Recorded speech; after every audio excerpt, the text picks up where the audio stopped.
Here, we do what others don't. Dream what others won't, driven to leap forward, determined to always give back.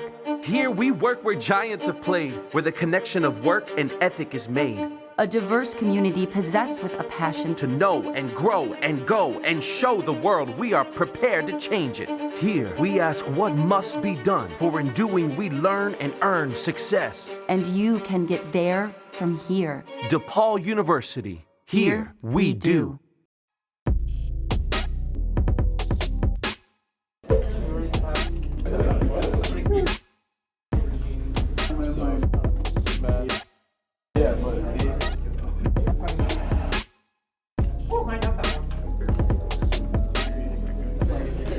Welcome, everyone.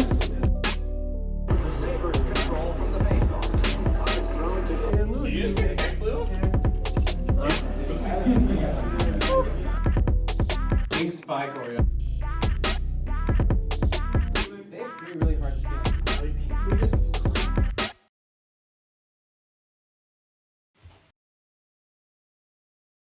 Hello, everyone, and welcome back to EGF SSBU. I'm here joined by UBL this time There it around to is. wrap up our day as we get ready. We've got the last three sets of the day coming up. Our next match here, DePaul versus Niagara. Yeah, a cool down when it comes to a lot of the playoff implications that are coming through for the rest of these matches, but no shortage of player skill on the line. Of course, all that pride that you have to play for, finishing out the season strong. Unfortunately for Niagara, they will be starting in a little bit of a hole with only a 4-man team, but hey, 6 points is nothing that you can't come back from if played correctly, and both of these teams have shown that they can be extremely hot and cold. Yeah, absolutely. I mean, DePaul, the only playoff implications that would be on the line for them, if they hold the win this week, they could potentially, if they win their conference, secure themselves the number 1 overall seed entering that national bracket.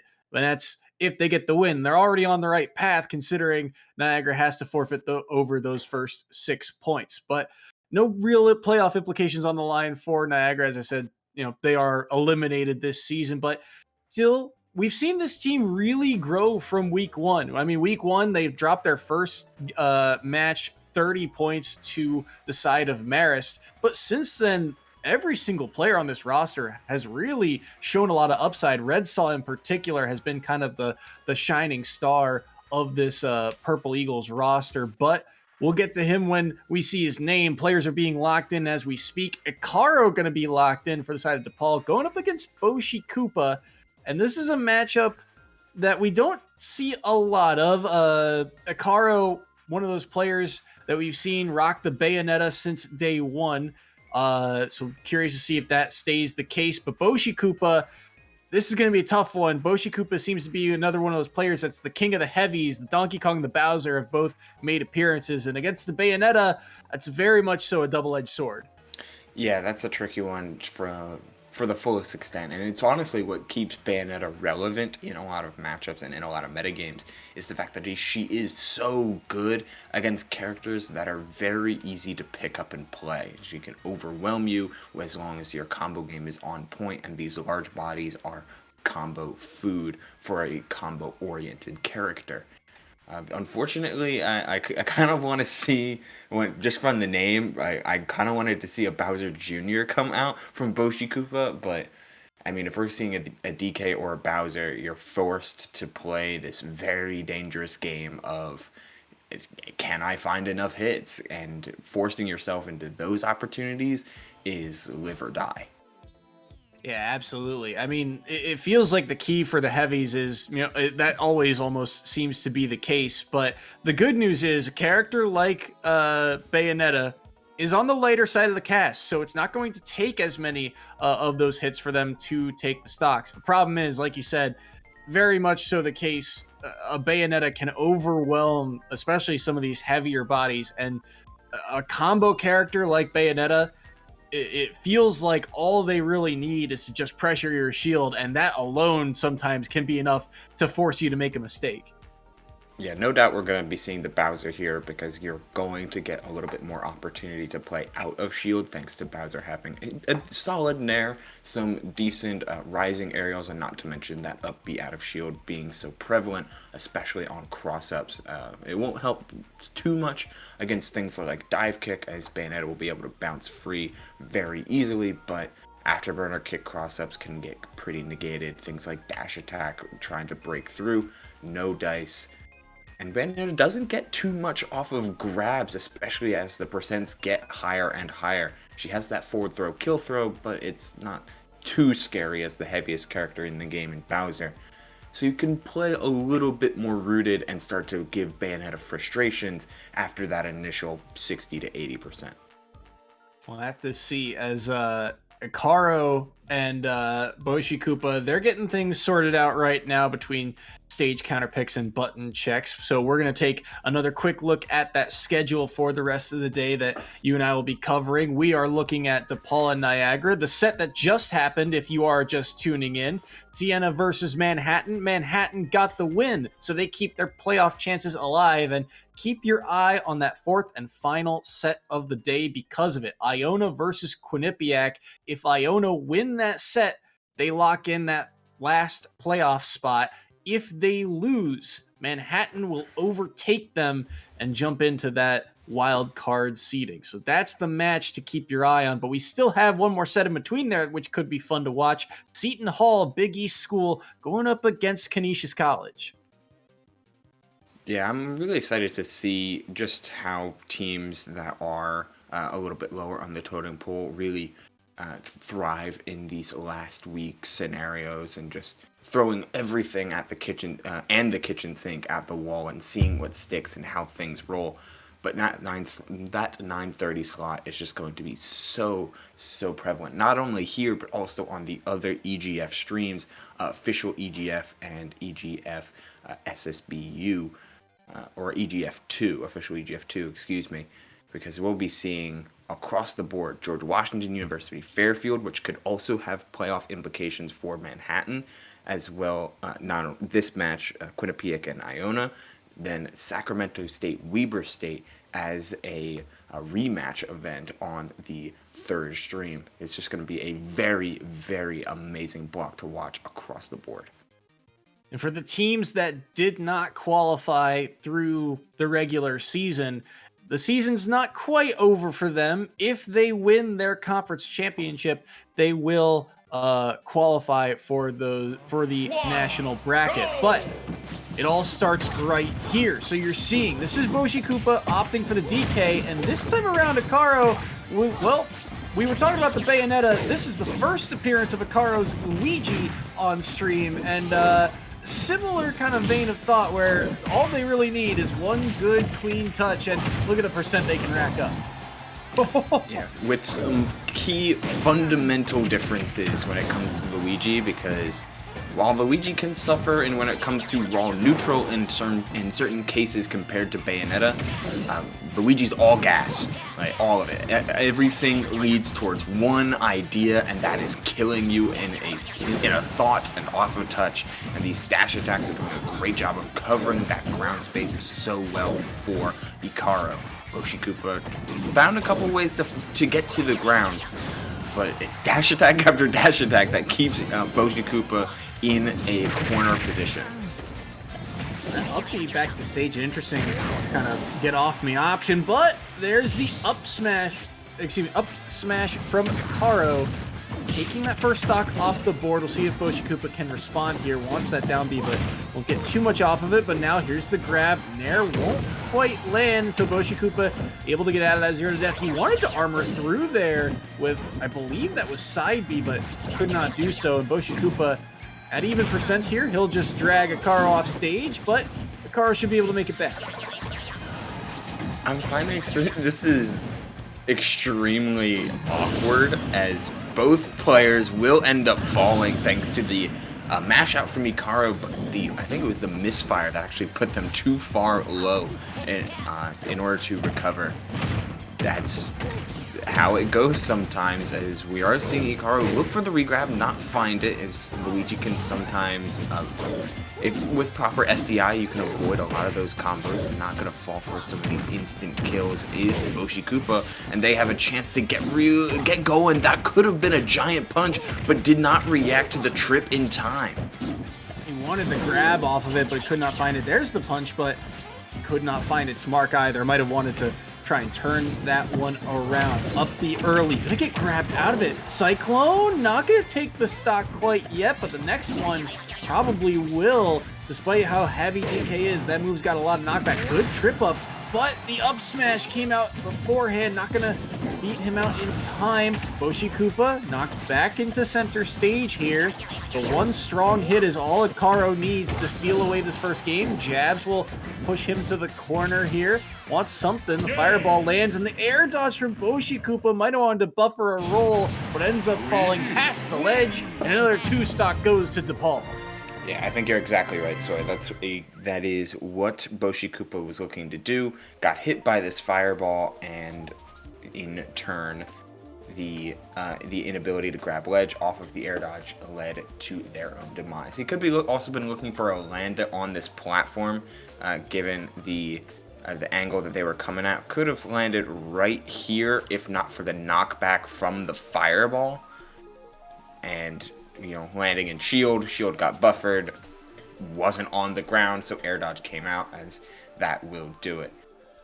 That was an awkward one to watch in a lot of ways. It felt like Boshi Koopa wasn't comfortable finding some of their conversions. They did have a really clean combo with a double back air into a down tilt, and the down tilt did end up tripping, though no follow-up off that down tilt.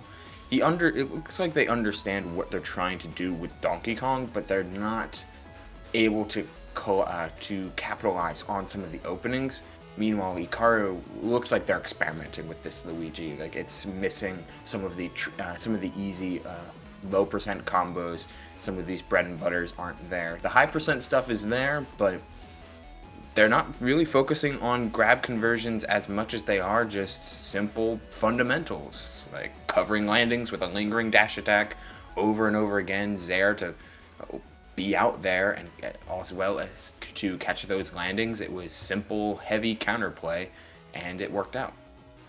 Yeah, and I think that's something that is kind of the next step for a player like Boshi Koopa, right? Is that when you play these heavies, you're going to run into these matchups with the very combo heavy characters, and that defensive play against them becomes ever more important. And it felt like Boshi Koopa didn't have a whole lot of answers defensively, right? It felt like Ikaro could find ways in and continue to pressure, continue to find combo starters, and get that percent online. And the only answers Boshi Koopa really had were things like trying to armor through with early up Bs or side Bs, but those moves don't always come out in time. Yeah, the landings were just getting caught pretty frequently. Fireballs and Zaires were doing a good job of either stuffing them out or forcing that response in its entirety, so a whiff punish could come out on the side of Ikaro. It felt really textbook, even with the Luigi not doing traditional Luigi things, besides a couple of high percent combos. As the switch over to the Bowser does come through, I don't hate it, especially when you're allowed to go to small battlefields. It is an amazing stage for many heavies, Bowser also included in that. And we're able to start off with a Fire Breath for 47 and then another Flying Slam. Like, this is a special move showcase for Boshi Koopa. Already 90 on Ikaro, has not touched Boshi Koopa yet till that Zaire connects. That Zaire did 6% here. That forward tilt gonna knock Ikaro off stage, but only for a moment. And the forward tilt lands, and Boshi Koopa first strike here in game 2. If we're talking about like just easy game plans, right? Like, just how much can you rely on your bread and butters, your normal, just generically good stuff. And Boshi Koopa's doing that in spades. He's finding plenty of these side B grabs. Flame Breath is been key. Up B to not only catch landings, but to play out of shield. And you've got yourself a pretty winning formula against Ikaro, who is very much focused on playing a very defensive game. As you were mentioning in game 1, that down throw to up B will do it, and there should be another one. Oh, that was a cheeky cross-up on the side of Boshikupa, and they get rewarded for it. Got out for the moment. That neutral B gonna get a little bit more percent. Cyclone for up B, and they end up trading, and this stock very important here. Boshikupa gonna keep it alive, but only for a moment. The down actually knocks him into the stage, but it won't matter. Boshikupa will drop his first stock. Got hit by the inside hit. A similar approach as the past couple times, and this is where things can get dangerous, but the second down air whiffs, and Boshikupa gets a chance to close out this stock with a side B. Not gonna come down from the flying slam.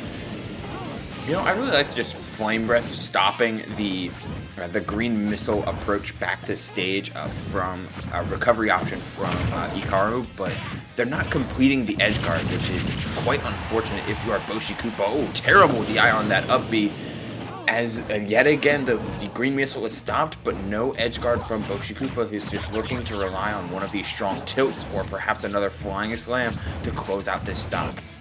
There it is.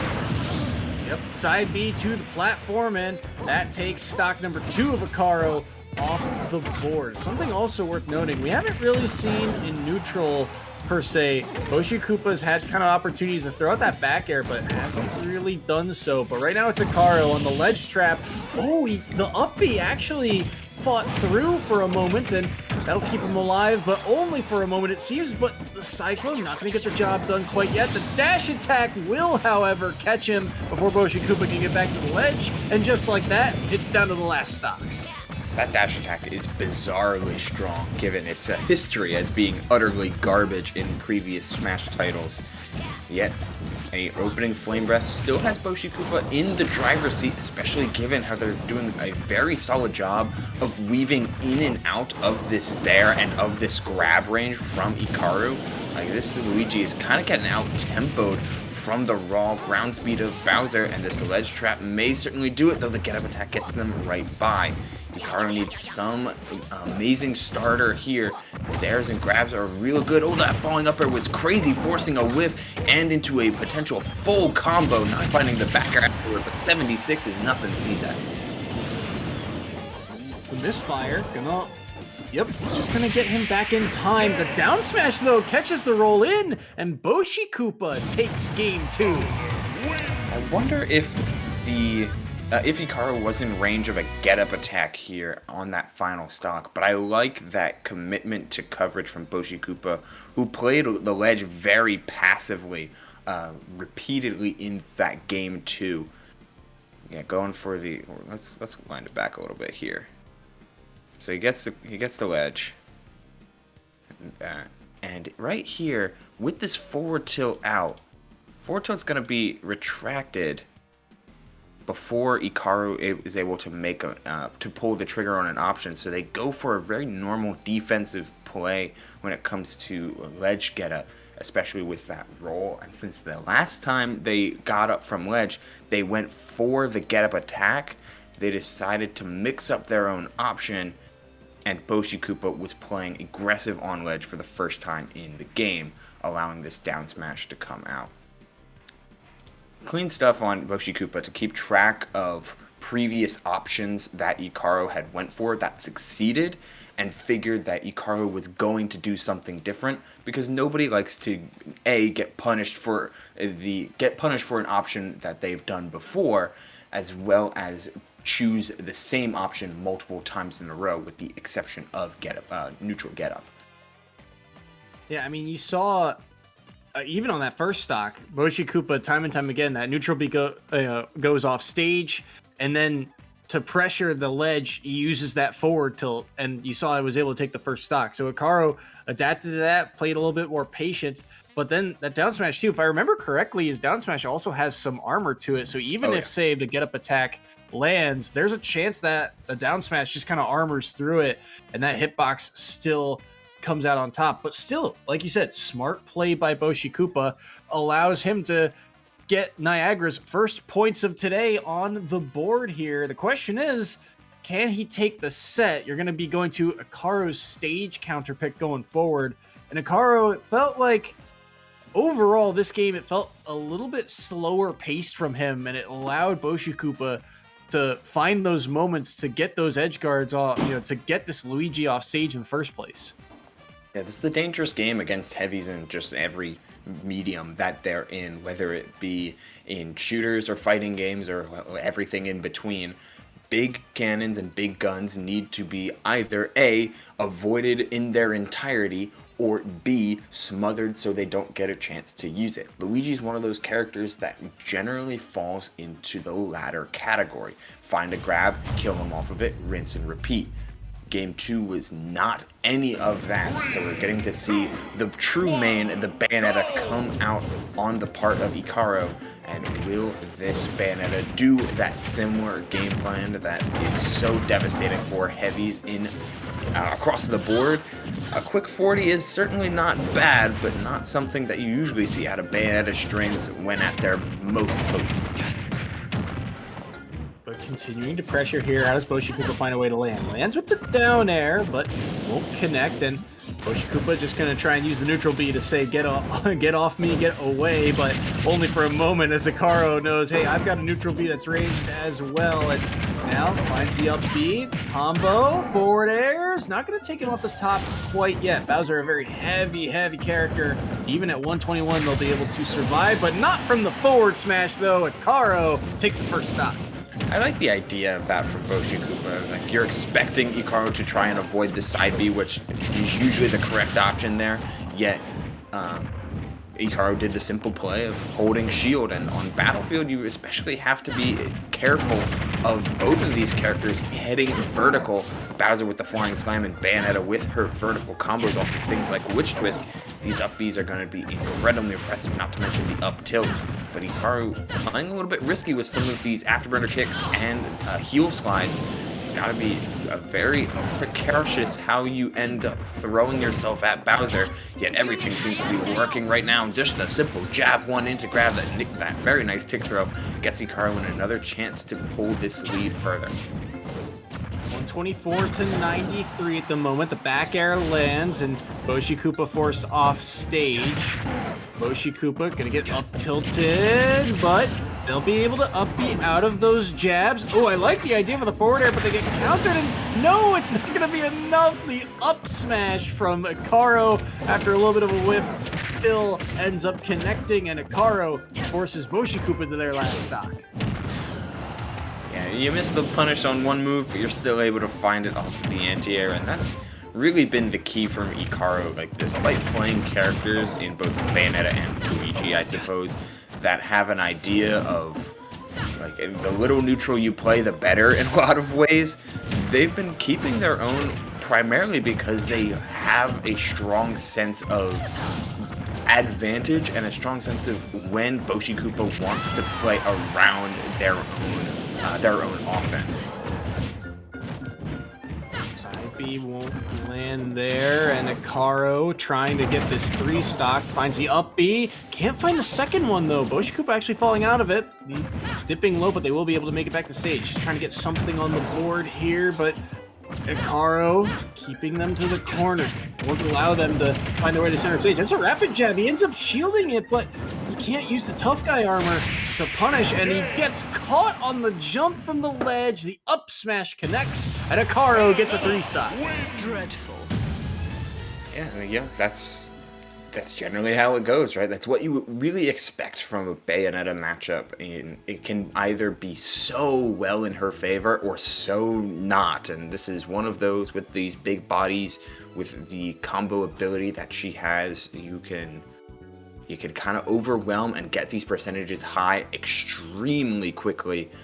Icaro, though, was able to avoid some of Bayonetta's more Achilles heel moments at seeing Bowser survive until 200 plus because of easy smash attack callouts that they found.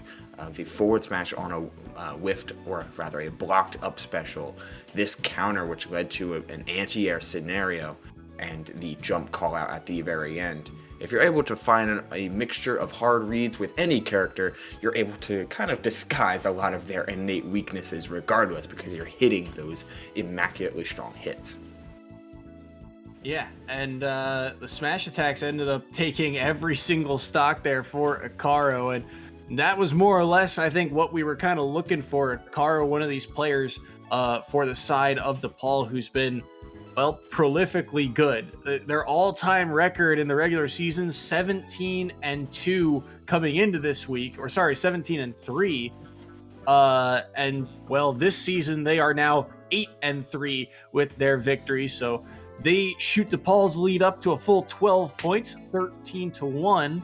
We're getting word of the next players locked in here as Cookie versus Red Saw appears to be our next matchup. And Cookie, this is the player that we mentioned before, was Bayonetta, but since Min Min has come out, they've been rocking the Min Min and doing very, very well. 5-1 so far this season. But Red Saw, again, has been kind of the shining spotlight of this Niagara roster. 3 big set wins for them, including a set win in Atlantic City at the LAN. So this Bowser and occasionally the Sora have been fun to watch for the Purple Eagles. That's another interesting duo, and 2 diametrically opposed character. Bowser likes to be really grounded, play to their strengths of amazing ground speed, amazing initial dash. You've got plenty of solid grab game. You have a very solid grab game on top of amazing weight and kill potential.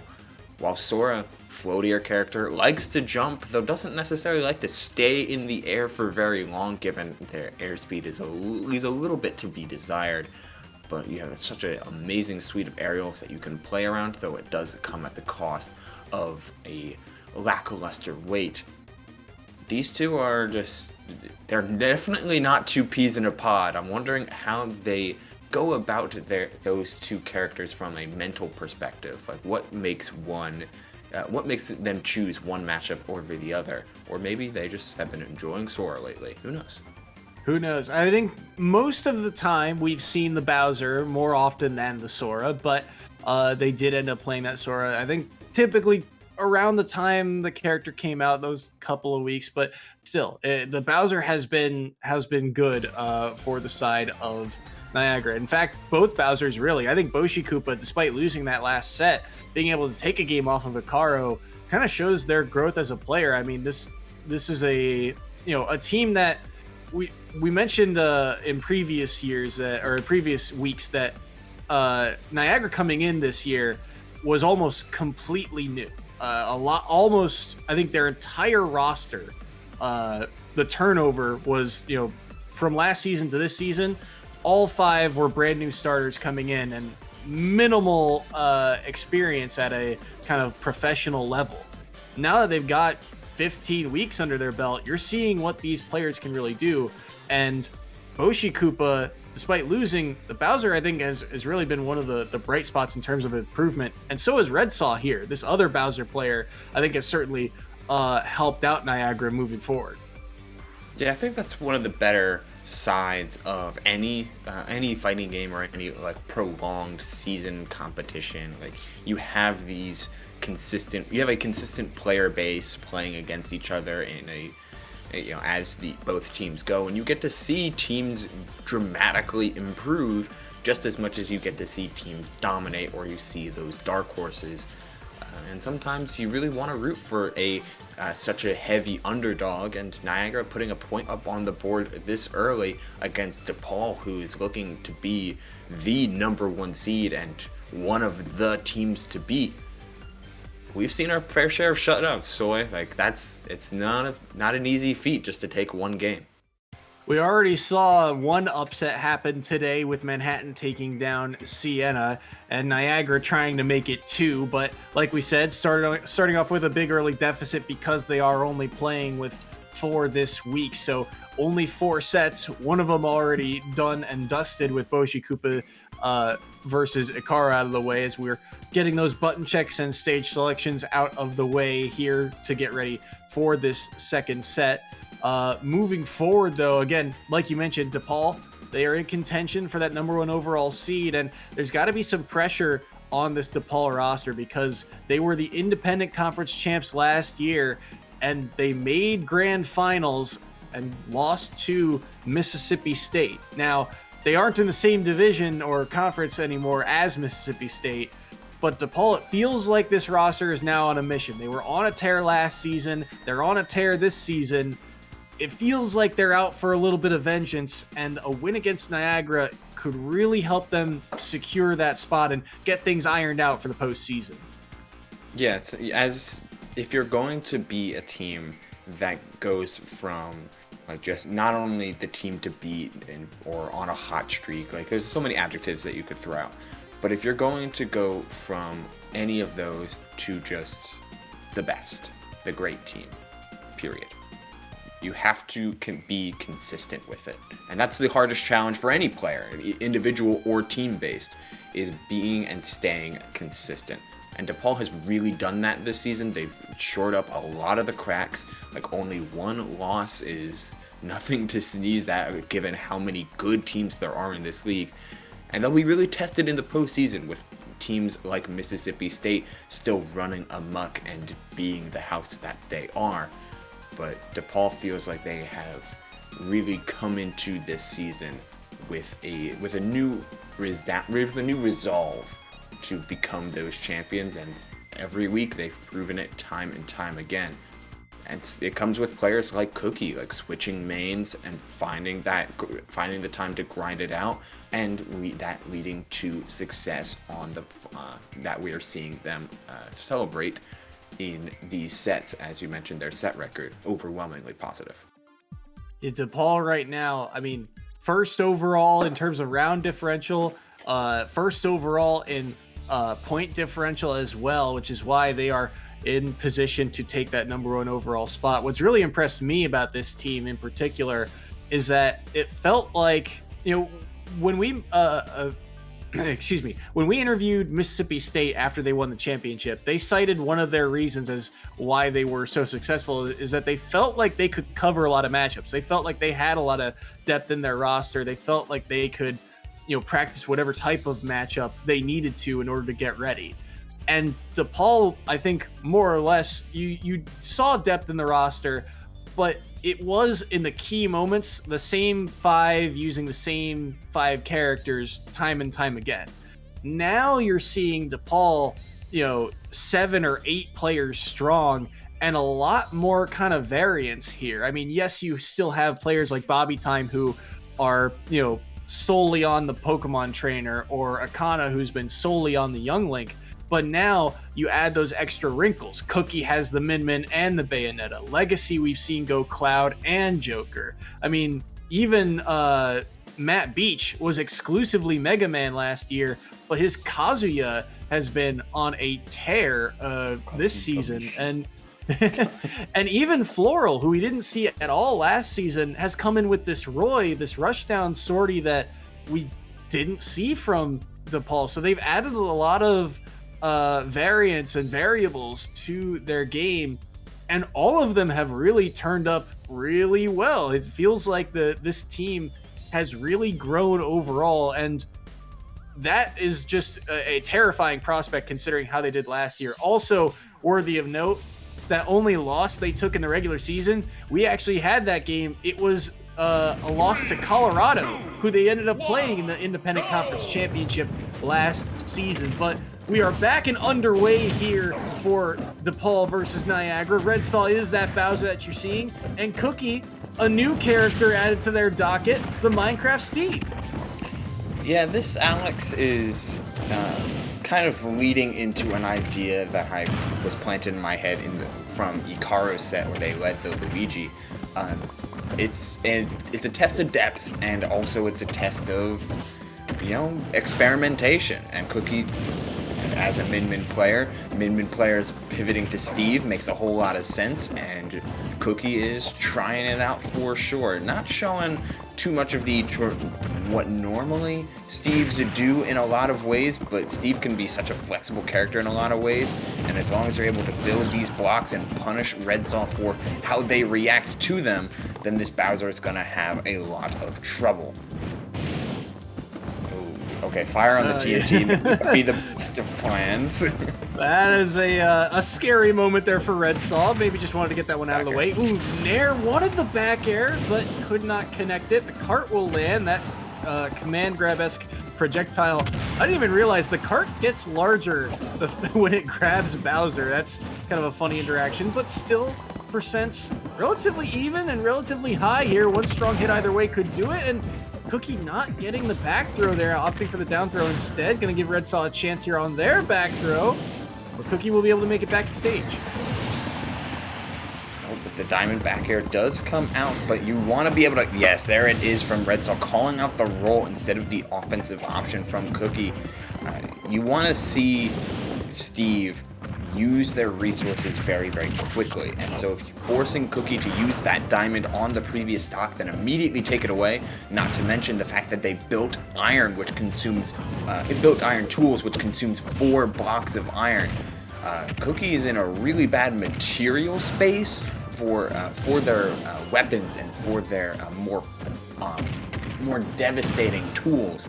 But they do have plenty of blocks on hand for use of stalling and use of building walls, if Red Saw even allows them to. This is really the first chance that Cookie has had on this second stock to control center stage and try and get materials back, but Red Saw doing such a good job of keeping them to the corner here, but possibly a combo. They'll end up using the cart to get away, try to buy themselves a little bit more time. Good back air forces Red Saw away once again. Neutral Bees will fight through the blocks, but this cart continues to chip away at the percentage here of Red Saw's second stock. Out of tools for the moment, pressuring the shield, but they'll still be able to get away. The forward smash won't quite land, and Red Saw still trying to find a way to take the stock. They're pushed off stage now to the corner. Back air won't connect. Down air will, though, and Red Saw has the lead here. Yeah, it feels like Cookie's been smothered by what makes Steve so bad in a lot of ways. Not that to say the character is bad. That is obviously not true. But it's what is the biggest weakness of the character, being the mediocre stats. And Bowser has extremely great base stats, and they're going... That innate clash is always going to be so problematic. Cookie does find the roll behind back throw, and the gold tools were enough in order to pull a diamond on last stock, and that is huge. The amount that they were able to mine was amazing. Look at all of these resources. No gold, but you have so much means to throw out these mine carts and these anvils, on top of having diamond back air on deck. This is where Steve can snowball themselves, as just like we saw Red Saw do that in stock 2. Only 35% on Cookie right now, but Red Saw, he's got to play so carefully. 119 on the board, trying to find a grab here. Won't be able to do so. The back air doesn't come out in time. Opts for the down B, but no punish and no hit landed. Cart lands once again into the back air, and that is enough. Cookie takes game 1 via 1 stock. Yeah, it's so hard. Minecart is a pushed move, to say the least, as a armor, the powered version having an armored hit as well as command grab properties like so, and the pop out onto the platform got Red Saw to drop that stock. It's tough. You're getting chased down by Cookie. You want to be able to mash out. The cart slows down. There's no winning in that situation. You're just hoping to minimize the punish, or hoping they mess up as well. Bowser's big body also lets Sour Spot Fair connect and drop that first stock as well. Steve's a menace. Steve's a menace and a half, and Cookie doing a solid job of piloting Alex in a very fresh way, I'll say. Not in the sense that it was exceedingly different, but it was doing normal Smash things in a lot of ways, and not necessarily going full tilt in the Steve can play a completely different game. And that can be both a good thing and a bad thing in a lot of ways. Yeah, I agree. It felt like I think that was a very good way of putting it, that they were doing they were playing the Smash Bros game instead of the Steve game that we typically see from a lot of, well, the Steves that we see here in the EGF. I do want to give credit where credit's due to Red Saw. I feel like there was a game plan coming in where you saw they wanted to make more use of that neutral B because of how much percent it can do and how it can kind of stuff out a lot of approaches. The problem is Cart just, well, it beats it out time and time again, and you saw Red Saw really could not find a way to use that neutral B and make a lot of, or get a lot of mileage out of it. Check this out, by the way. Pops out of the minecart, lands on a platform, and it looks like instead of trying to hold shield and hold air dodge, as buffering air dodge can be devastating when you're in a defensive position, especially against good players. They're trying to hold away and get off of this platform, or at the very least get away from Steve and use Bowser's speed to their advantage to force this back air to miss. But landing on the platform was a death sentence because platforms are kind of sticky and it can make it very, very difficult to get away in time. Not enough time to avoid that massive back air that Steve, or Alex in this case, is privy to. The Diamond will close out the stock because Diamond back air is preposterously strong. Yeah, so game one, going in Cookie's favor there, pushing the scoreline to 13 apiece. And if you're keeping track here, you got to remember that the maximum amount of points you can get out of a set is 8. So if this one goes into Cookie's favor, you're asking for, well, practically miracle territory for the next 2 sets of Niagara to try and bring this one back. No one has reverse 3-stocked DePaul all season long, and very few teams have been able to take a win off of them in the first place. So we're gonna have to see what Red Sox can do here. I think in general we saw they were able to keep it close, but again, I feel like one of the keys was that they wanted to make use of the neutral B and it just couldn't find its mark. They also, I think time and time again, would find a forward air at low percents, but then wouldn't get too much afterwards, often then tried to use something like the neutral B or tried to find a grab. I feel like we need to see a few more kind of bread and butter combos out of the Bowser once they find their openings in the first place to maybe give themselves a little bit of an edge here. What do you think Red Saw needs to do differently? Well, hit some of your confirms is definitely up there. As you mentioned, some of these low percent combos are going to be extremely important. Bowser does an amazing job against a lot of characters you wouldn't traditionally think he would because of that speed and damage output and the fact that he has a reliable combo game and a bevy of safe starters. But when you're a Bowser player missing things like neutral air, back air, as we saw a little earlier, messing up his full hop, not finding a lot of grabs off of the forward air, of which landing forward air can set up to a pretty devastating 50-50, where you can get dash grab, or you can run forward and wait, and it's dangerous for sure. Not finding any of those, though, means you're playing a lot of neutral, and you're playing a very defensive-oriented game, which you can work with. Bowser has the survivability, the size of hitboxes to really space people out, especially given the stage that we're going to next being Kalos, as that is determined between the 2 players. But if you're going to be playing a lot of neutral with Steve, you better be prepared to break through those blocks and be prepared for a game that's going to go pretty long. And Red Sox seemed like they were ready for that. But capitalization is always going to be key when you're playing against a high-roll character, playing as a high-roll character.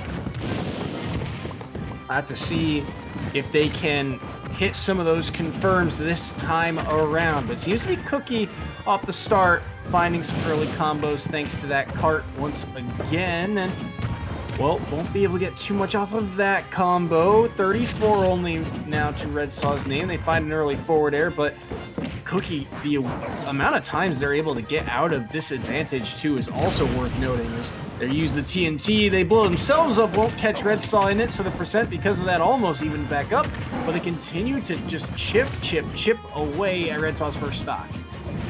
Yeah, didn't air dodge in time after the down smash. That's usually how those interactions go, as the wooden tools created for a whole lot of damage. And I like that Cookie's been pivoting a lot more with rising neutral air instead of going for the walking jab that Steve's can normally do, because Tough Guy is such a dangerous threat. But as long as you've got the forward smash of Steve on deck, then you're feeling pretty good about your chances to dash back and get away while still threatening all of that space. As the stone tools do pull a diamond, not much iron online, but plenty of those maximum resources, and a roll behind into the forward smash yet again gives Cookie yet another lead. I actually liked what Cookie did there too. After taking that first stock, he builds himself a wall and a ceiling, and then uses a roll to get back to that wall. So even if Red Saw were to try and find that heavy hit to try and even up the stocks, there's a good chance he survives because he built himself that wall to stop himself from being sent that way. So that being said, though, it is Red Saw finding the back air there, spacing that one out properly and tying back up the stocks, but can they get much off of it? That diamond equipment gonna do a lot of work here still. And those carts also ever present in Red Saw's mind. Those command grabs have been devastating time and time again. The forward air lands, wanted the grab but couldn't find it. That back air will also connect here from Cookie.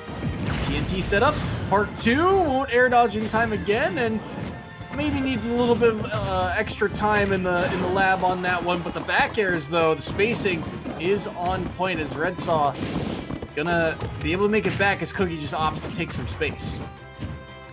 Take space they did, but they haven't really found an answer for Red Saw full hopping in center stage. I mean, that's been Red Saw's main source of neutral 9 times out of 10. Too much percent in order to get out of that minecart in time, so Cookie can maintain this lead.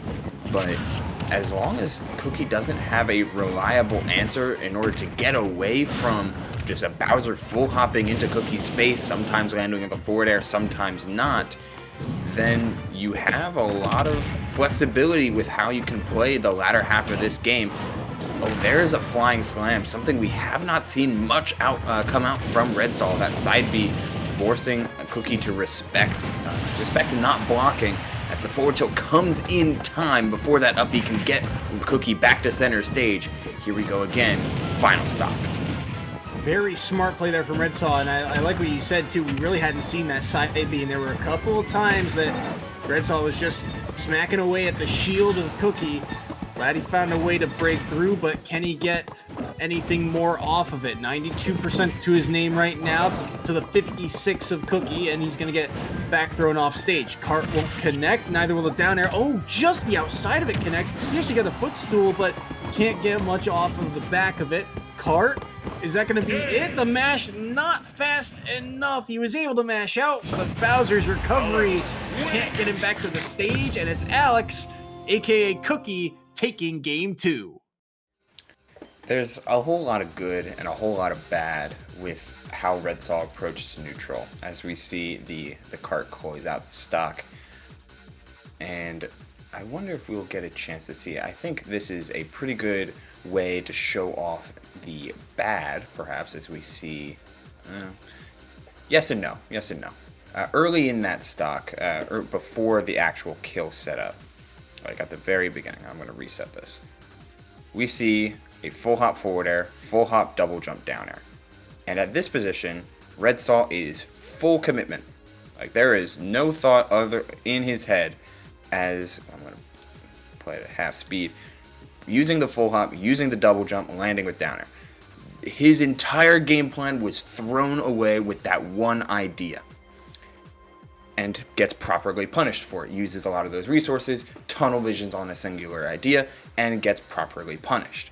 But as we move on to another replay, and as we get to see a stock being taken on the side of Cookie, full hopping and double jumping and just committing to this full hopping in center stage, taking this space. So I reset yet again. Taking this space consistently. Come on, full hop for me, bud. Staying here. Why am I right? I'm writing in blue. Staying here keeps Cookie guessing. Double jumping and having enough airspeed keeps Cookie in an idea where they want to anti-air in a committed way, but they don't want to commit too hard, or they can't pull the trigger too early. You're forcing them to play reactionary, which can be very difficult in a lot of ways. And as we watch this replay unfold, the nature of Bowser's full hop proving tough for Cookie to swat at, with grabs on landing, neutral airs, gets them inevitably punished. Cookie working too hard to punish that exact habit. And it's like a weird good and bad, where playing this neutral wasn't a terrible idea, but you fell to the factor of Cookie being able to execute in other phases of the game, even though you played stage control so well. Ledge play consistently fell into the favor of Cookie with some of these minecarts, and when you're using so many resources to try and full hop double jump down air, full hop double jump forward air, like set up and change your timings, delay a little bit, then land with an aerial, you only have so many opportunities to close out a stock like that. As the air dodge does come out, I don't believe they could have made it back anyway. It was such a weird neutral to watch as I continue to ramble on. It was so back and forth with the major success of that strategy, as well as the major failures of it, that I wanted to see Red Sol change something up at least a little bit. Like, you have a good game plan at its root, but you can't win a rock, paper, scissors by only throwing rock. Yeah, no, I think that's a good way of putting it. And I often kind of overgeneralize it with a phrase like, right idea, wrong execution, right? They came in with a game plan, but it wasn't as, I think, adaptable as it needed to be, right? Like you said, you're spending a lot to get very little, and that can work at times. It's a good mix-up, but not every time. And so Red Sol, we'll see if they can kind of adapt that in the future. But we're getting ready for our next set here. The players have been locked in. Akana being locked in for the side of DePaul. Akana, we talked about him a little bit already. This young Link has been really kind of the new shining star of this DePaul team, the way they've played. Yeah, 12-2 on the season. I think they're only, the last time we saw them, their only loss was to Endure in that Colorado set. But outside of that, they've really been very clean. Again, 12-2 on the season shows how good they have been. On the flip side of that, Niagara's counter pick, they send in Crispy, and Crispy, we've seen, go through a whole gauntlet of characters in the past. Incineroar is what they started the year with, and then they opted for Terry and Chrom. We saw Sora when Sora came out in the later parts of the season, and most recently, the Ike has been their pickup of choice. So kind of jack of all trades coming in here to try and counterpick this young Link. It feels like they were looking for the proper balance between some of their early characters. Like, they wanted a character that can obviously hit hard, and Incineroar does that very well. But Incineroar can get run away from, can get spaced out pretty easily, and generally it can be hard to catch people if you're not on the right stage. So you switch over to Terry, who's a little bit faster, a little bit more bursty, has still that same damage output, but Terry can also have a little bit of struggles with heavy zoning type of characters, on top of the fact that your recovery does leave a little to be desired, and you're not totally solving that issue. So you move on yet again, and this time you're pivoting to a more speed-oriented, while you can still rely on that punish game. But Chrom's counterplay is just so easily executable by so many characters that you can honestly be matchup checked in a lot of ways. And you try out the new character, Sora comes out, you see how it works. It's completely different from every character that you've played with thus far, so that doesn't last long. And we settle on a nice mix of everything that we've seen. The hard-hitting Incineroar, so a decent recovery options in how Terry and Chrom can work, but you're not tunnel vision onto just those recovery mix-ups, as the up B has a little bit of armor, and quick draw can be kind of frustrating to deal with for a lot of players. Not to mention the airspeed comes in clutch while you're still hitting super hard and having a disjoint to boot. I think the Ike is a perfect meld of everything we've seen thus far when it comes to character choice. It's just a matter of you have to commit to it. Yeah, that is kind of one of the keys, right? When you play all of these characters, finding your middle ground can be very difficult. In fact, I think it's more often the case in this league in particular. The players who opt for just one type of character tend to have a lot more success. And it's not to say that a range of characters is bad, but it's like you said, it feels like they're still trying to find their footing as their main, but the Ike does seem to be kind of that nice middle ground of, taking the things that they are looking for and also adding some bits here and there. You still have some matchup, difficulties here and there, but so does every character in this game. So I think the Ike, like you said, is a very good kind of sweet spot for Crispy to be in. And also, curiously enough, like we said, last time Akana lost, it was to Endure, who is one of the biggest Ike names in this league. So curious to see if they opt to use that Ike here, knowing that they're likely going up against the young Link of Akana. Yeah, no shortage of VODs, and that's always very nice. Not just having research material of your character and research material of your opponent, but also research material of your character doing well against that opponent. You've got a lot of resources to look back to in that very long set of Endure versus Ikana. But Ikana feels like it's the exact opposite of how they treated that previous monologue, where Crispy has a lot of different characters that they were experimenting with and trying to find that sweet spot.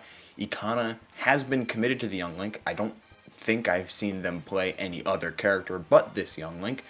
And even in matchups where it can be a little bit awkward, be a little bit more difficult, or some of the young Link's normal flowchart, it gets a little bit shut down, they find a way to make it work. And make it work they've had.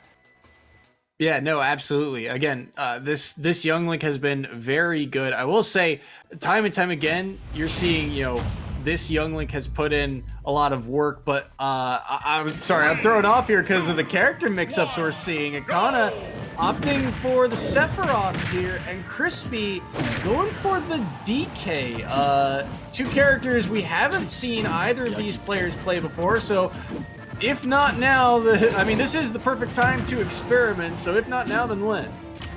Yeah, and sometimes you get a chance to play the character that you really want to, but it doesn't always fit, quote unquote. And Ikana, when you're coming onto the stage and you're playing Genova, picking Sephiroth, you can kind of tell there might be a little bit of a Final Fantasy VII fan, which, no shame, that game's good. Well, add another character to Crispy's docket here. Certainly a level of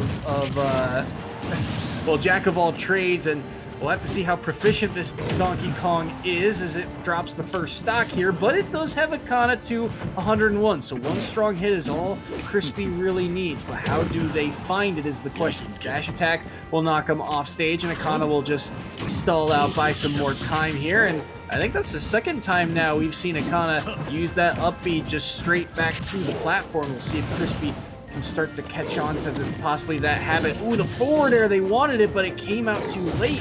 And Akana continuing to chip away at the stop. Oh, and gets a spike too underneath and through the platform. That entire stock was what makes Sephiroth so good in so many ways. Ledge play, covering stage, consuming resources, and using that disjoint to not only cover a lot of different recovery options, but also edge guard effectively. When you're able to execute a character just how they draw it up, just how they're designed, not only is it a great feeling, but often you know that you're also playing well because of it. I'm waiting for the Rising Scintilla. I know it's a very committal option, but Crispy and in positions like this, you can sometimes catch people being a little bit too over-aggressive, a little bit too button-heavy, especially since Sephiroth can perish to a nice, strong breeze. Gotta be careful here. 81 to Crispy right now. He's had that DK punch really since the start of the stock, but he may not get the chance to use it anymore. As the back air, that's the strong spot, and it does get the full extension there to seal away game number one. A surprisingly quick two-stock there from Akana Sephiroth. With nowhere to go, it felt like this was a This was do or die from just about every phase of this matchup. Either Crispy is able to find a grab and carry Ikana into a position where wingless Sephiroth cannot recover, or Sephiroth dominates stage. Ikana doesn't let Crispy get a chance to maintain any sort of advantage. They are stuck on ledge forever, as we're seeing in this clip. Get up attack twice over is never, despite its huge range, is never going to reach Sephiroth. Quite literally frames away at that point. Let's go check that one out again as we're backing up. We're seeing it come down, and this first back air doesn't do it. We get to wind forward, and boom. So close. Just so close. Yeah, wow, pixels away from that get up attack connecting, but like, I don't even think I can pin this in. Like, that is, it's so close. But it's the difference like between a back air and a get up attack.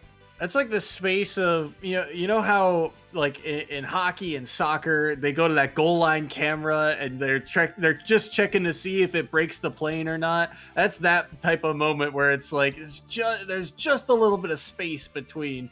But this down air was very clean. I know that Sephiroth down air is absolutely massive, just like the rest of his hitboxes. But I mean, the recognition there from Akana to say, hey, this will connect here if Crispy is not careful with that fade. That was very well done.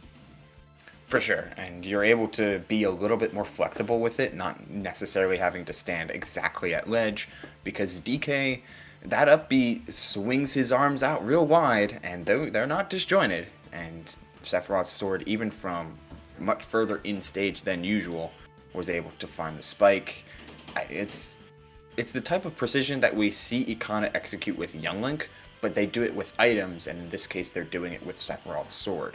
Down angled forward tilt to try and catch recoveries to ledge before they can get there. Down airs at perfect spacings to make sure they're counterplaying not just the opponent, but their recovery habits specifically. Catching landings with grabs and different forms of ledge play, with like the Octa Slash coming off of ledge, trying to catch Crispy overextending just a little bit. And not only that, Max, good use of the wing on top of everything led Ikana to a 2-stock victory. That 2-stock victory, by the way, does officially secure the win for DePaul this week. They are up now a full 18 points. It would have taken a full reversal, all 3 stocks in the next, 4 games really, for Niagara to come back and attempt to make it a tie. But the second that first stock was off the board, DePaul, they grabbed the win. But we will still play out this game and that last set, because again, those point differentials and round differentials are important. And so for Niagara here, we'll see how Crispy can adapt. He's going to ride out the DK, and so Akana will respond in kind by riding out the Sephiroth here. Stage choice here for game number 2. Looks like Town and City, the site of it. Yeah, I don't hate this. I mean, you're doing similar things on FD, but you have extra platforms to go to if needed. It just is hard when you're playing a matchup that is just so not healthy for DK when on stage, and there's a whole lot of stage to go through here. Yeah, and that is the big question, is can Crispy find a way in? These nairs have put up a lot of percent, so does that forward air, and now a strong hit of back air might actually do it. But speaking of back airs, that's how Crispy gets in here, and he's able to push Akana to the corner, lets him back for only a moment, tries to find a dash attack. That DK punch online, I want to see him burn it this time around. He didn't get the chance to in game number 1, and there it is! He wanted to roll in, but Akana smartly stayed away, stayed at a distance, and continues to chip away at the stock. Crispy has his jump, and a counter there. Smart play from Akana once again, taking advantage of Crispy's recovery. And even if the delay was timed correctly, which Crispy did attempt to do, the auto hitbox of the counter of that skin blow would come out in time, as Akana once again forcing Crispy on ledge, burns the ledge scenario for a chance at Shadow Flare, which does let them get back to stage perfectly fine. Ikana doing a really solid job of being flexible with Sephiroth's resources, though that blade dash was misspaced, not hard punished for it, and instead going to be rewarded with some solid swordplay. First sign of the Mega Flare, and that Flare series can be devastating ledge trapping tool in addition to everything else that Ikana has been going for. So they don't seem to need it, as the sweet spot of up air will close the stock even despite the high ceiling. Ikana looking like they're just in usual form here given their execution. Attempted DI mix-up, but not coming out well for Crispy. Yeah, that one, not quite. I wonder too. I know that back air of the cargo throw does send you up at a higher angle. So I feel like the fact that he ran off stage with it actually sort of benefited Ikana in that moment. But Crispy here trying to get something. He does. The back air lands, and stock number 1 of Ikana off the board here. There's a back air. Crispy will eat the neutral B, but he won't fall quite yet. That's a dangerous one, but he'll be able to make it back to ledge, and we'll see if Crispy can get anything done here. Cargo, down throw, not much out of it. That was a forward tilt. Chose to not go for it, chose to play it safe, instead keeping things vertical and keeping things back air oriented. Again, looking to space the back air, but that up B got him out of the corner just in time. Yet, this feels like the writing is on the wall, as that is going, okay, a down smash does work out in the end, as I believe that was an air dodge in the blast zone that that took the final stock for Crispy. The sour spot of down smash isn't the strongest, as we'll get another look at it here. Close it down to half speed, see how it goes. Up B is punished accordingly. And we'll check it out frame by frame. Get a nice zoom in over here. Do they air dodge? Oh no, they do just fall. I guess at 160. But still, it's gotta be careful with some of your choice and punish, as it seemed like Ikana was being a little bit flexible with how they played the end of that game, but given the lead they were in, can't really blame them. Yeah, and I mean, very well played by Ikana. Interesting use of the down smash there. We didn't really see that all game. It does have that extra bit of armor when that wing is online, but a down smash, not typically a move we see all that often. And Ikana, I mean, overall, they were in firm control, really, of this game. It felt like Crispy, maybe, I don't know, the DK, we talked about how, you know, Crispy had gone through a whole gauntlet of characters here, and the DK didn't seem half bad. It did a lot of things right. It was able to take some stocks off the board, but it felt like this was just maybe not the day to experiment it going up against a Sephiroth. That's twice we've seen the purple DK and they're all in the same vicinity. I mean, we haven't seen the tag change from Bite of 87, which, you know, purple guy, purple DK, you know, we're getting there somewhere. There's probably a Game Theory video on this somewhere. But the fact still remains that it was the Sephiroth, the one-winged angel, that proves to be the culprit of that double two-stock victory, putting this set well out of reach. But I do want to say that a lot of these, when it comes to playing against opponents' secondaries in a heavily favored matchup like this between teams, Niagara is not doing nearly as bad in many of these as initially expected. And not to be mean about it, as unfortunate as that can come off kind of cruel, DePaul just consistently has been such a overwhelming force in this league, and Niagara, as one of the newer teams, is showing that growth, even at the very end. Yeah, no, absolutely. I mean, we already touched on it a little bit, but I mean, we talked about DePaul, how they are that championship caliber roster, and Niagara, although this is a veteran organization because they've been here since season 1, this roster in particular, the turnover hasn't been kind to them. This is a team that really didn't have a whole lot of professional experience coming into the league, and so this is really kind of their first look. But now they've got that experience under their belt. They played at their first LAN just 2 weeks ago. in Atlantic City and had to play up against Quinnipiac in the first round. So while, yes, some of these losses have been very rough for them, it shows, I guess, where kind of the ceiling is, right? It shows that, this is where a lot of these championship caliber teams are. And it shows that they're not untouchable, right? You're being able to take stocks off of them, and you have good game plans and right ideas coming in.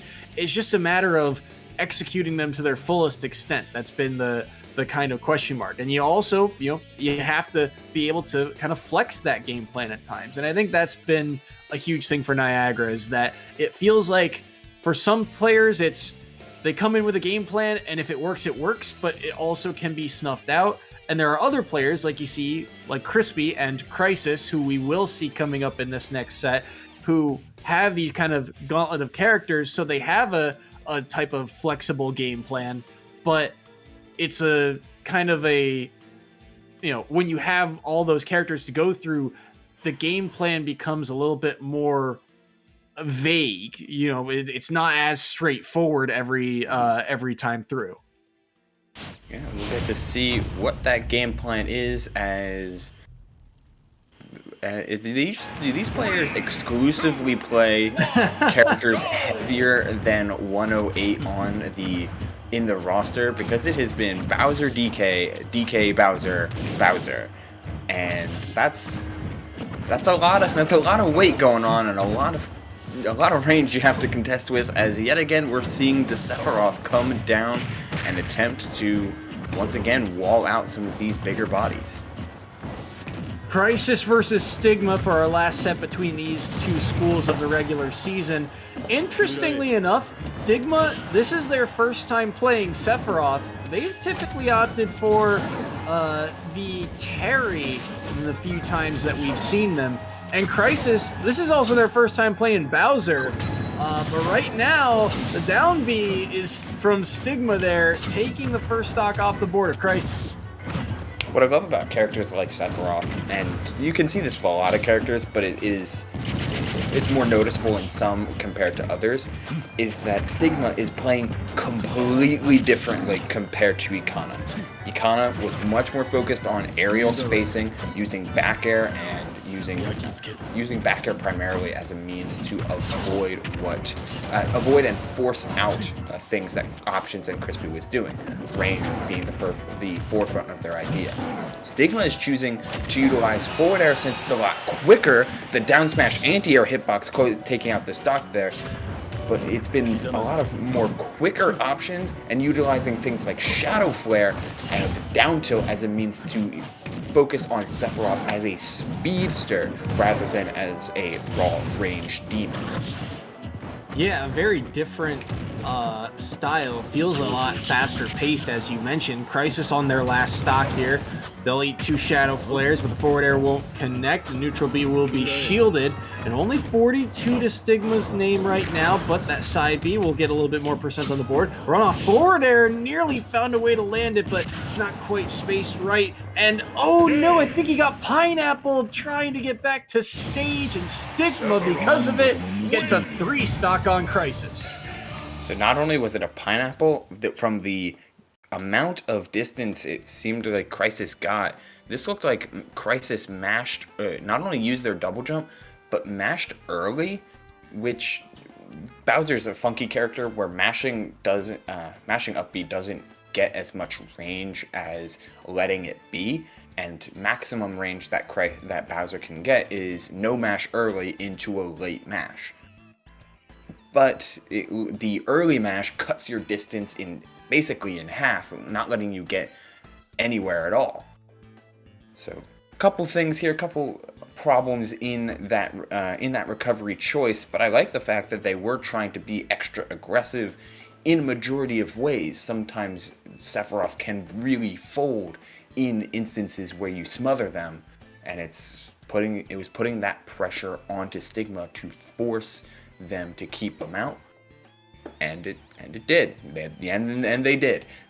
Stigma doing an amazing job at playing variable, catching a lot of landings, and doing a lot more of cross-ups and quick pokes to always keep the the Crisis off guard. Yeah, and it's also interesting too. I think you're seeing now kind of the different play styles. Despite seeing a lot of the same characters in these matchups, you're seeing how they can be kind of flipped on their heads sometimes in terms of how you approach each matchup. I mean, even here, I'm actually surprised. You mentioned that the down smash taking that first stock. That's a wacky kind of hitbox for Bowser to be caught by, and it still found a way to take the stock at, I believe, 123-ish%. And now we're seeing another character swap here. That's Crisis onto the Ike, which is also a character we haven't seen from them all season long. But Stigma opting to ride out this Sephiroth here, so possibly a look at what we were expecting to see last time around. Oh, no jump. Oh, but the forward air does miss, and the buffered down air. Gotta be careful when you buffer that, as Stigma does drop their first stock per their own error, and giving Crisis a means to see what they can do with it. 29 to 69 in terms of percent, but forward tilted off stage for just a moment. Crisis can't quite find that clean conversion.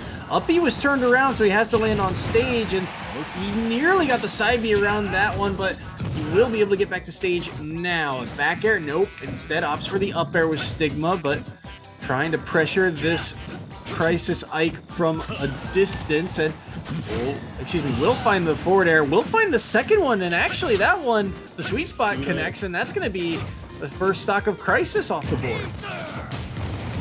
Look at Stigma just low profile some of these landing aerials, and even some of these rising aerials from Crisis. Just get down, get underneath, and SD for SD. Crisis was a little bit too far, and Stigma gets a chance to reset how well they played in game one with another chance at a second 2-stock. Might have wanted to drag him down with them, but either way, Crisis is on his last stock here. Side B, not going to do it quite yet. The other side B from Crisis will get a little bit of extra percent on the board. Stigma opting to play around this corner, uses that forward air to stab, and just opting to play off stage here, saying, hey, you have to come to me, you have to approach. Forward tilt, gonna knock Stigma away. Early neutral B, decent idea, but the multi-hits of that up B gonna get Stigma out of dodge there.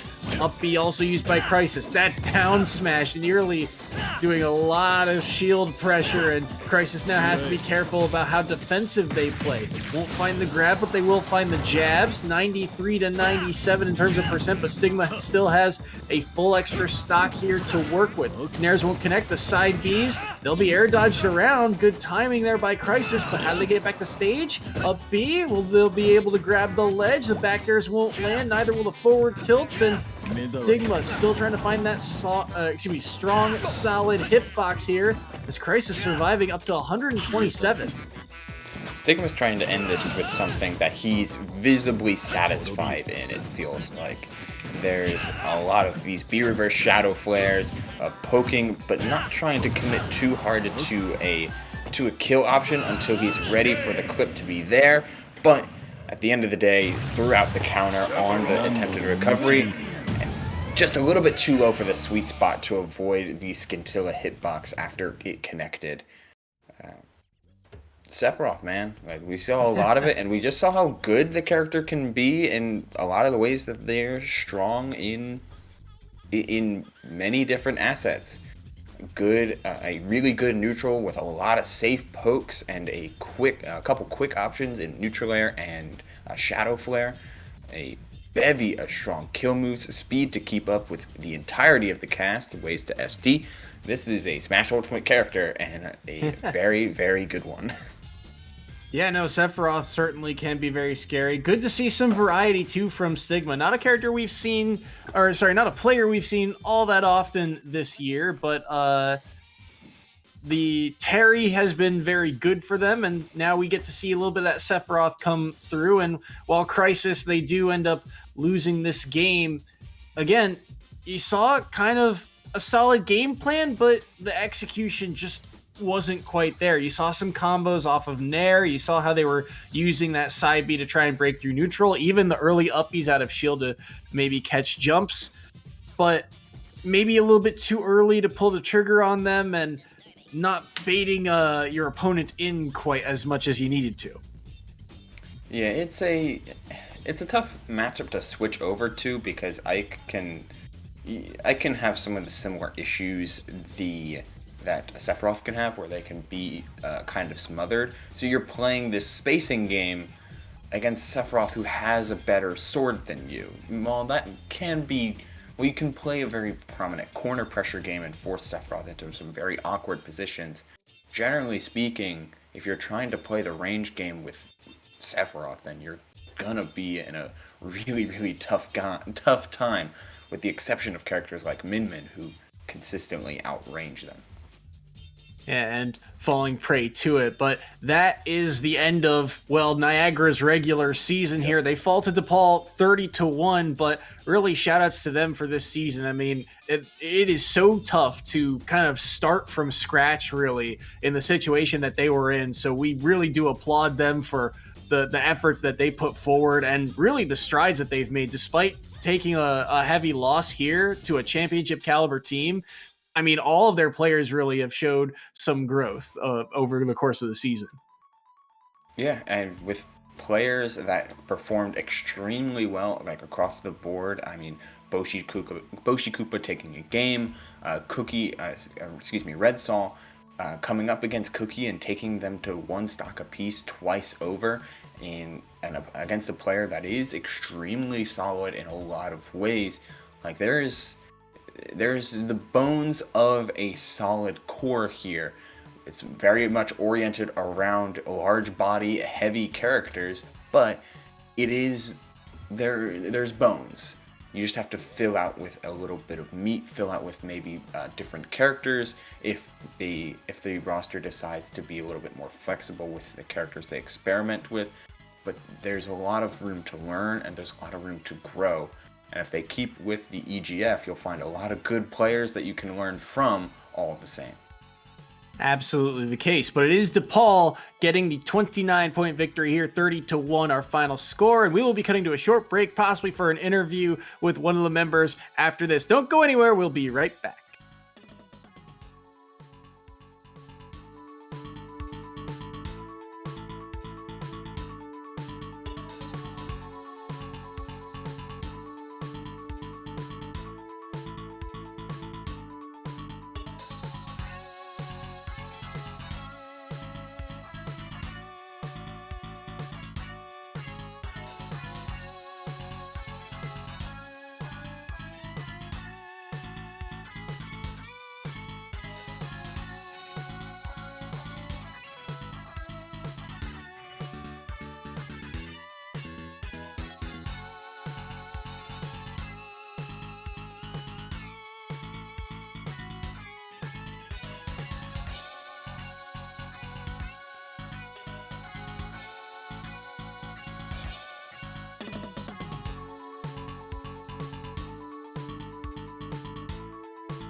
Hello, everyone, and welcome back to EGF SSBU. We are here with Stigma from DePaul after their 30-1 victory over Niagara. Stigma, how's the team feeling after this big victory? I think we're all feeling pretty good. I mean, like you said, we have a pretty damn good record this season, and I think I'm not sure if it's confirmed, but I think we're in the running for the first seed, so we're feeling good about that for sure. Now, the entirety of this game, your entire team seemed to go with characters that they wanted to focus on in their pocket. Any thought process behind that, or has it just been working on secondaries, or just having a little bit of fun? I think for the rest of my team, they were definitely focusing more on just for a little fun. But as for me, I've been solo Sephiroth since December now. I know I've played a lot of different characters this season, but yeah, I was definitely going through like a character crisis. I played Terry for a while, and then I played a bit of Sora, I think, too, when he came out, and I liked him a lot. But yeah, I full switched to Sephiroth in December, and I haven't went back since. So. Yeah, and the Sephiroth looked clean today. I'm curious, you guys have only taken one loss in the regular season, and so and you guys are, one of these teams that are considered to be, you're the defending independent conference champions. You were in grand finals last season. Do you guys hold those same expectations going into the postseason?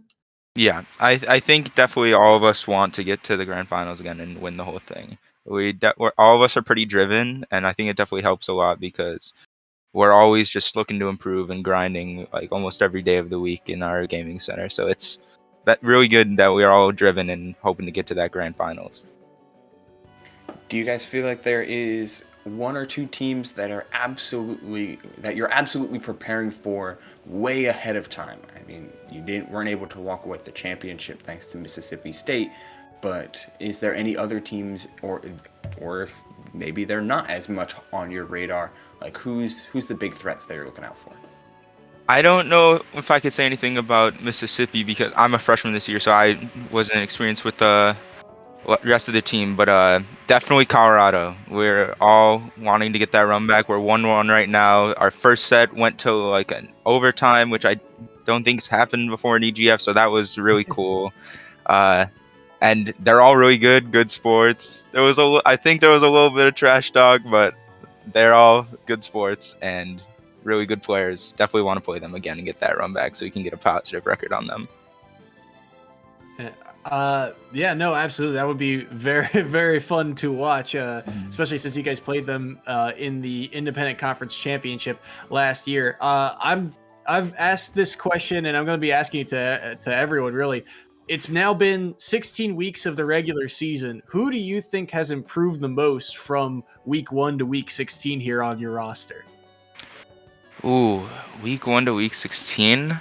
I think it's definitely got to be Legacy. He plays Cloud and Joker, and he was on our JV last season, and now he's moved up to varsity, and he's been putting in more work than I'd say almost anyone on our team, and definitely him.